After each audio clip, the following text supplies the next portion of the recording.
I believe that a person is largely defined by your values, isn't it? And these are values which are a synthesis of those that are instilled in you in your upbringing, and those that you draw upon from your own experiences, from people who inspire you.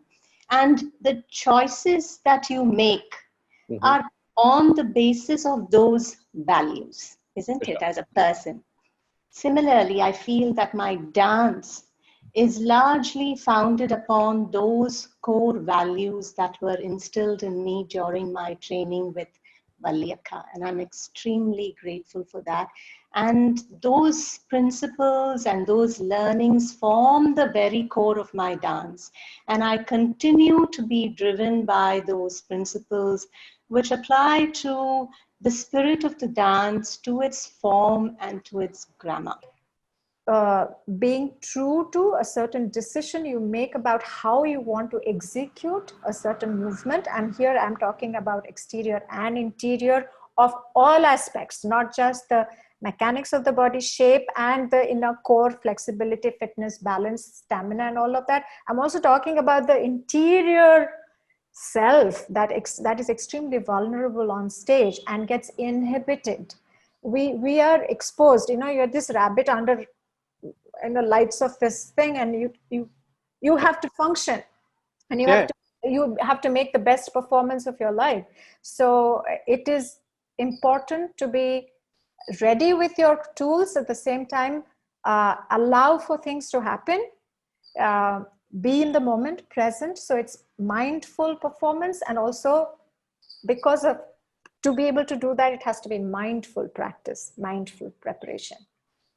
Right after you finish a program, sometimes you feel really good and you're like, okay, I did it. Like maybe this is the performance, right? And then the minute you get off stage, there's your mom. The first person I see at least is my mom, because she's always backstage.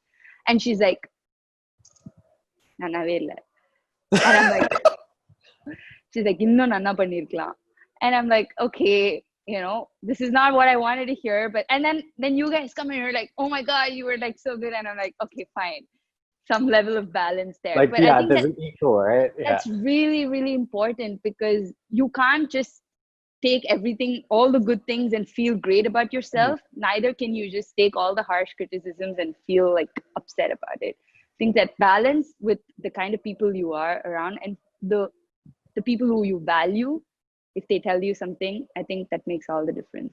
You're not killing yourself. You have to be in the right mind space to look at your work analytically. You shouldn't be like, I've just performed, I'm going to watch it now, and then just cut yourself off. Like, enjoy the high sometimes. So we should know how much is too much. For that, we should start trying. Youngsters, whoever is listening to me, I mean, you should start trying. Bradaka, I think she had told in one of the workshops, you need to open the tap to regulate it.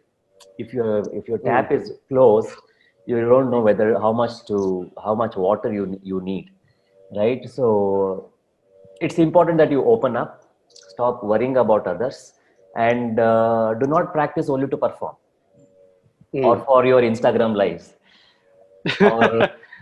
or 1 minute video on Instagram. Don't practice for that, because I was having a conversation recently. Even when we are taking a photo, we are thinking about the caption first, then we are thinking about what to click. So when we frame something, we're like, oh, what should I write about this? So same way it is happening with dance also. If you observe, we are practicing, we are looking at ourselves in the mirror. At least it's happening to me. Okay, let me put this jati and add some caption to it. So we are dancing for social media. We have become that bad. At least I had. That's why you can see me trying to go away from social media slowly. Youngsters, please don't spend too much time on promoting yourself. Spend more time. This is the time, I'm talking about the COVID situation. This is the time where you can learn for learning purpose and not performing purpose, because there are no performances happening. But what is important is to sensitize yourself to music. If you were talking about musicality and everything. So, see, like I said earlier, I might just repeat my points, I don't know, but technical know-how, is different, completely different from being a sensitive artist. Like for example, there's a piece of music which you hear, and each portion of your body should feel alive. That is sensitizing yourself to music. So that doesn't need that you don't have to be a musician for that. You have to be sensitive to music.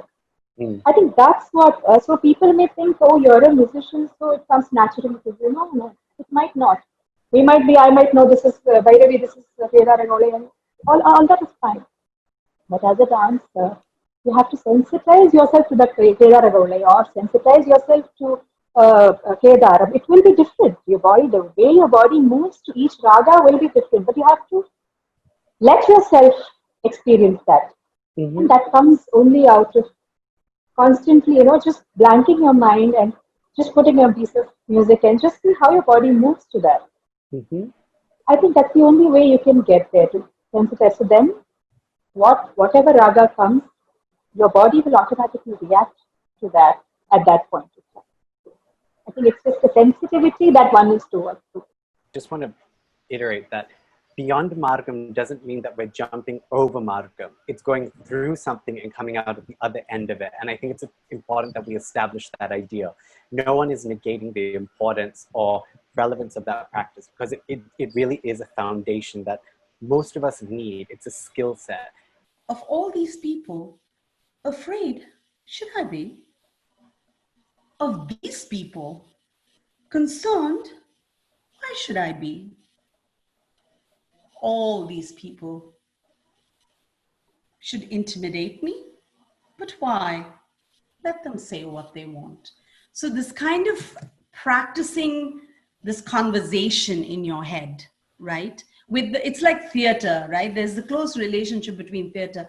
So practicing everything, and the more I teach, the more I realize that the lack of that conversation in the head is what is missing, because one is not communicating, because there is nothing in the head other than what is the next hand. So you can't be, I feel like the first layer, and that is really talking about self-critiquing, that's my mirror. Okay. For me, what I'm saying is my mirror. I'm saying, when I say, am I seeing all these people? Am I saying, should I be afraid? And am I seeing that Sakhi? Is she coming alive to me? So that is my test. I don't need to look at a mirror. The mirror is inside me. So if at the end of that piece, I am moved physically, emotionally, I'm moved, then I think I did a good performance, if I felt it. And for that, you need to be honest and authentic. If you don't critique yourself, meaning that if you don't question yourself, then you're not learning anything. So as much as it's not like giving yourself marks, but then if you don't question, am I doing this right? Am I doing this okay? Was I good? Because for example, I'll tell you, I go to temple and dance.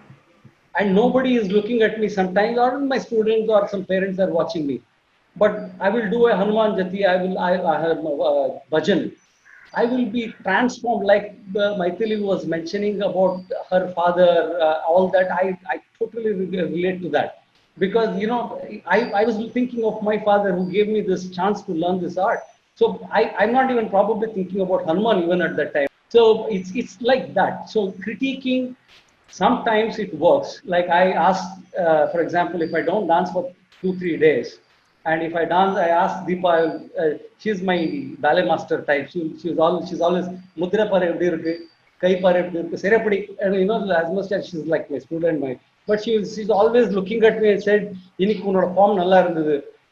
But I keep listening to it, I laugh it off.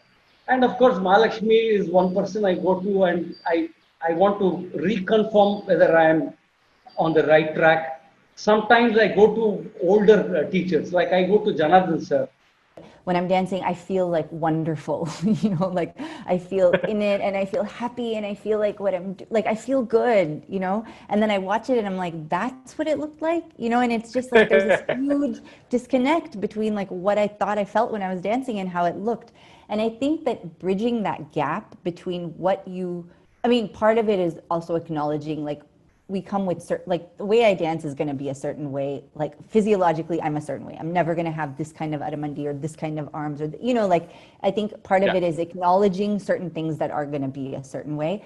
But I think that finding technique to bridge what you hold in your mind and what your intention is with how you are able to express that through your craft, I think is where that, you know, it's all in the technique. And I think that is through self-analysis, obviously, but I think that it's also, I think mentorship and your teachers are really, really important. You're taking, it's like problem solving, right? Like even if, I don't know how many people like to think about choreography as problem solving, but that really appeals to me. It's like you have an idea, you have something, you're trying to create something out of nothing, right? From scratch. And how do you even start, right? And so all of the problem solving methods that I feel I do a lot at Google of like breaking it down into smaller pieces, how you work with different people, how do you sort of track your progress in very measurable steps, like all of these things are exactly what you can do when you're creating choreography and can help you actually like reach those goals, especially when something can feel so overwhelming. Subject, right? Like we still all learn Shakespeare when you learn English, right? Like, and who's reading Shakespeare for fun? Maybe you are, and that's great, you know, but like this is, you know, there is never a means or an intention to substitute anything. Like it all informs the work, and you have to go deep in the technique. I think Maithili talked about this, is like, there's so much technique in going beyond. There's so much technique, and so you can't just, it's not about throwing it all away. It's in fact going deeper into it and studying it more and with more resolve in order to kind of evolve a little bit. So that's my